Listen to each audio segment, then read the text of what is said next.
Honey, I'd like you to meet Alyssa. I extended my hand and Alyssa smiled as she shook it. It's nice to meet you, Candace. I've heard so much about you. Dad's phone buzzed. Please excuse me, I have to take this. Alyssa nodded and Dad left the room. Alyssa suddenly leaned towards me. If you don't do as I say, I'll make your life a living nightmare. Hi there, I'm Candace from Ireland. Please like and subscribe. When I was 3, Mom passed away from an illness, and it's just been Dad and I ever since. Dad and I were very close. He always treated me like his little princess, and we'd get manis and petties together, go to the movies.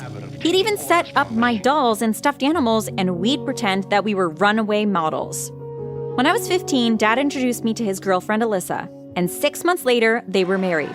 She did and said all the right things when Dad was around. Ethan, I think it's time Candace got her own computer. Or, I think Candace and I should have a girls' day out. She'd always blink flirtatiously at Dad, and he was swooned by her charm. But he had no idea how evil she really was when he wasn't around.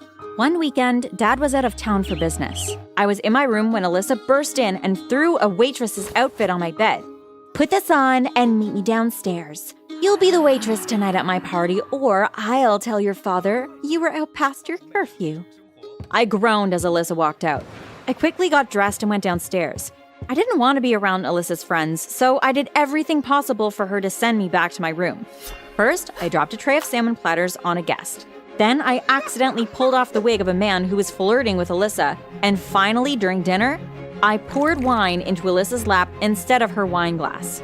Look what you did, you worthless child! She stood up furiously. Get out of here! I smiled slyly, walked upstairs, and locked myself in my room for the rest of the night. The next day, I came home from school and Dad found all the pictures of Mom, Dad, and I torn to pieces on my bed. Alyssa was standing in my bedroom doorway with an evil snarl on her face. You don't need those pictures anymore. Your dad is happy with me. Immediately, I called Dad on the phone and told him what had happened. Candace, they are just pictures. You should have had them stored on your computer. Dad, she tore up my pictures. How could you take her side?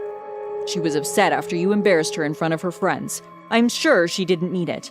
Candace, I have to go. I have a meeting in 5 minutes. I'll see you tomorrow. The line went dead. I looked at my phone in disbelief. I don't even know why I bothered to call Dad anyway. He never took my side. 2 years later, I got accepted into the college of my dreams. I was excited because it meant I didn't have to live under the same roof as Alyssa. As soon as Dad got home that afternoon, I rushed down the stairs and shoved the letter into his hands. I got in! I got in! Dad read the letter, and instead of excitement, a wave of regret washed over his face. Sorry, Candace, but I can't afford the tuition for this college. I gave all the money from your college fund to Alyssa to start her business. You did what? Grandma left that money for me. How could you? Look, you can still go to community college. Alyssa handed me a brochure. At least you'll still get a college education. On the first day of college, the unthinkable happened. It was the last class of the day. I sat in my chair, but suddenly the world turned sideways. The chair leg broke and I collapsed on the floor. I kept my eyes closed but prayed that no one had seen me, but I wasn't that lucky. Hey, are you okay? My eyes fluttered open and I looked into the eyes of the cutest guy I had ever seen. As he helped me up, I felt the eyes of the other students boring into my skull. Immediately, the bell rang and I hustled from the classroom. Hey, wait up! Hey, I'm Darian. Are you sure you're okay? My ego is a bit bruised, but I'll be okay. I smiled shyly. I'll see you around. I nodded and Darian went off to meet his friends. Over the next few days, Darian and I became friends. It was nice to have something to keep my mind off my evil stepmother and her treacherous ways. We went hiking, the zoo, the mall, practically anywhere that didn't have Alyssa there. One evening when Darian dropped me off, Alyssa grilled me. Who is that boy that keeps dropping you off? Where are you coming from? What were you doing together? You are not my mother, and I don't have to answer to you. I slammed my bedroom door behind me. One afternoon, after confirming my date with Darian to the movies, I spun around to head to my room when I saw Alyssa standing in the doorway of the kitchen. And where do you think you're going? You were listening to my conversation, so why not tell me? I smirked. I forbid you to go. Good luck with that. About 30 minutes later, Darian pulled into the driveway. Alyssa was nowhere to be seen, and I thought that was the last I'd see of her that day. But boy, was I wrong. About 15 minutes into the movie, a woman sat down next to Darian. Suddenly, she reached out and grabbed his hand. Darian looked over at the woman. What are you doing? He tried to pull his hand away, but the woman locked her fingers into his. I glanced over and realized it was Alyssa. Alyssa, what are you doing? I leaned over Darian and tried to get Alyssa off of him. Hey! Can you guys in the front keep it down? We're trying to watch a movie here. I jumped on Alyssa and we began to fight while poor Darian tried to tear us apart. Within a few minutes, 2 ushers threw us out of the cinema and onto the streets. Alyssa cackled when the ushers went inside. My work here is done. She jumped into her car and drove off. I was so angry I thought I'd explode. I couldn't believe Alyssa would do something like that. Home was the last place I wanted to be, so Darian and I stayed out until 1 a.m. When I got to the front door and turned my key, nothing happened. I tried the kitchen door and it was the same. That witch changed the locks. I banged on the kitchen door, but Alyssa refused to open the door. I found a big stone in the yard and I smashed the kitchen window. I pushed my hand through the hole, unlocked the window, opened it, and climbed through. Suddenly, Alyssa was in the doorway of the kitchen, screaming to someone on the phone.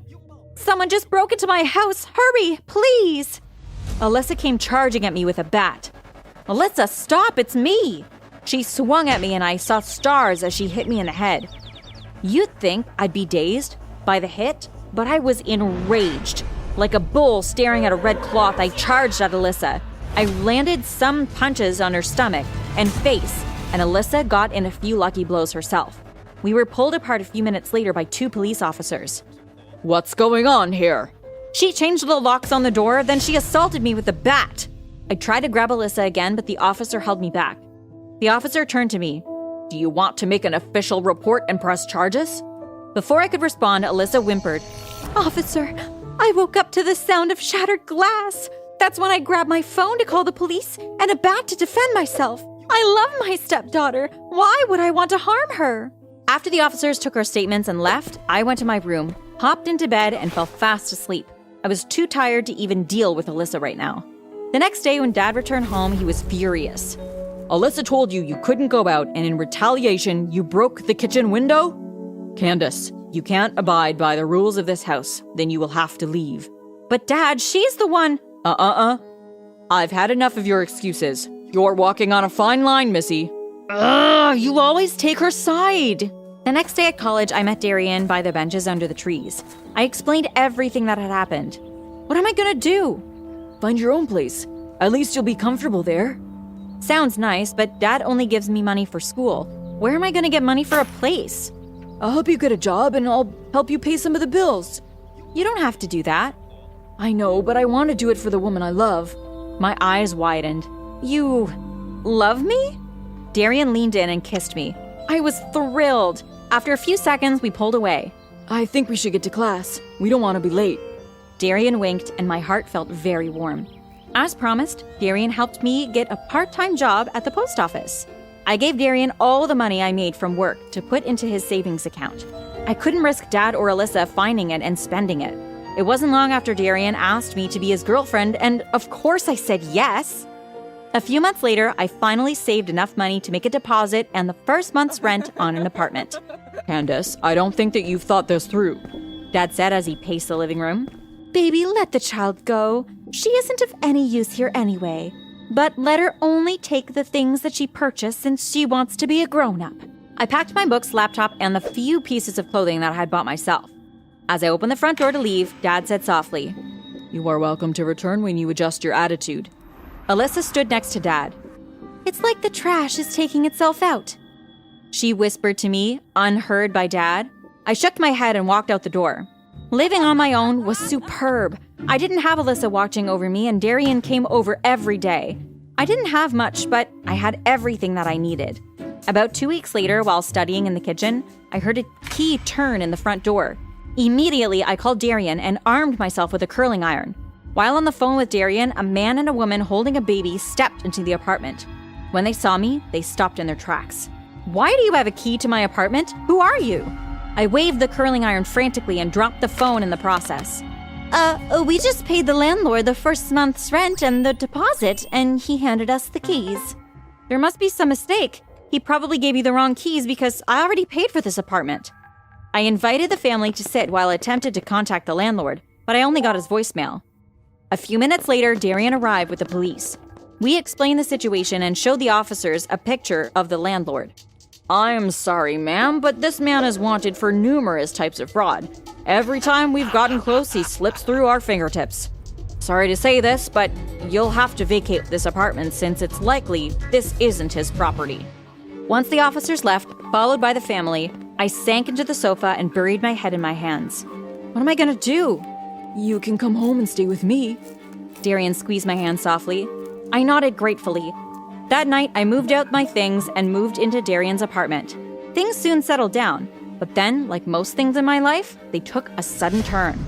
One night, while watching television, Darian burst into the apartment. Candace, your dad has been admitted to the hospital. I flew up from the sofa. What happened? Not sure, but a friend of mine who works at the hospital told me. Grab your jacket, let's go. At the hospital, Darian and I were directed to Dad's room. I expected to see Alyssa there, but she wasn't. Dad was unconscious when we arrived. The doctors said Dad complained about a stomachache, and when they checked him out, it was too late. He had a massive tumor wrapped around his intestines and other internal organs, and they weren't able to move it. I was devastated. Alyssa never visited Dad at the hospital. Dad never opened his eyes again, but I knew he heard me because tears ran down his cheeks when I told him that I loved him. Dad passed away a few days later. Weeks passed, and finally it was Dad's funeral at the cemetery. Alyssa suddenly turned up and wailed as if she hadn't been absent all throughout this time in the hospital. She stood close to the burial hole while they were piling dirt onto the casket. Baby, please don't leave me. I wish I could go with you. I scoffed. Where were you when he was at the hospital? Because you have a crowd, you were pretending that you care about Dad? I loved your dad, and I did everything possible to make him happy. Ha! You did everything to make you happy. At least he doesn't have to deal with a crazy piece of trash like you anymore. Alyssa slapped me and I grabbed her hair and slammed her face into the dirt. Alyssa and I began to fight, and Darian and some other members pulled us apart. I hate you, Alyssa, I screamed as Darian dragged me away. A few days later, at the reading of Dad's will, Alyssa inherited everything. I knew I shouldn't have been surprised, but it still hurt. I walked out of the reading of the will, and Darian caught up with me in the parking lot. I'm gonna fight that witch for the will. Babe, don't. Those are just material things. Don't contest the will. Alyssa hired the best lawyer in town. She will win. She's hurt you enough, and I don't like to see you like this. Yeah, maybe you're right. Over the next few days, Darian paid for me to stay at a hotel and be pampered, while I gathered my thoughts. Even though Dad and I didn't get along, I sure did miss him. I decided to leave the hotel earlier than expected and decided to grab coffee at the cafe before I headed back to the apartment. As I sat there reading the newspaper, my heart stopped when I heard Darian's voice, followed by Alyssa's. How much longer do we have to pay this charade? That was Alyssa. I lifted the newspaper a bit higher to ensure they didn't recognize me. Not much longer, babe. John will be here in a few minutes to tell us our last job. What was Darian doing here? It was our luck that the doctors detected that tumor, and we didn't have to take the other route to get rid of her father. My heart skipped a beat. Alyssa and Darian had planned to get rid of Dad? A few seconds later, I heard another voice at the table. Hey guys, I'm sorry I'm late. I peeked to the side of the newspaper and my jaw dropped. It was the landlord of my first apartment. Darian and Alyssa had been behind this all along. I was furious. We have one more job to do tomorrow, and we'll be out of here.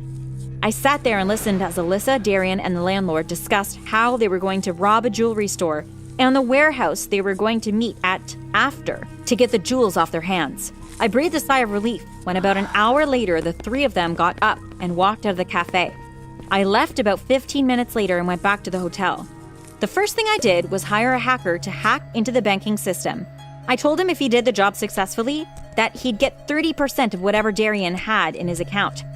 After he got his share, he wired a hefty sum of $250,000 to an offshore account, which he created under a false alias for me. The next night, dressed in all black, I watched from afar as Darian and the landlord robbed the jewelry store as planned. As they made their way to the warehouse, I contacted the police and gave them an anonymous tip that not only did I know who the jewelry thieves were, but they were having an auction tonight to get rid of the jewels. I parked about a block away from the warehouse and walked the rest of the way. From the rooftop, about 2 warehouses away, I laid on the roof and watched through my binoculars as police raided the warehouse and dragged John, Darian, Alyssa, and a few others from the warehouse into police jeeps.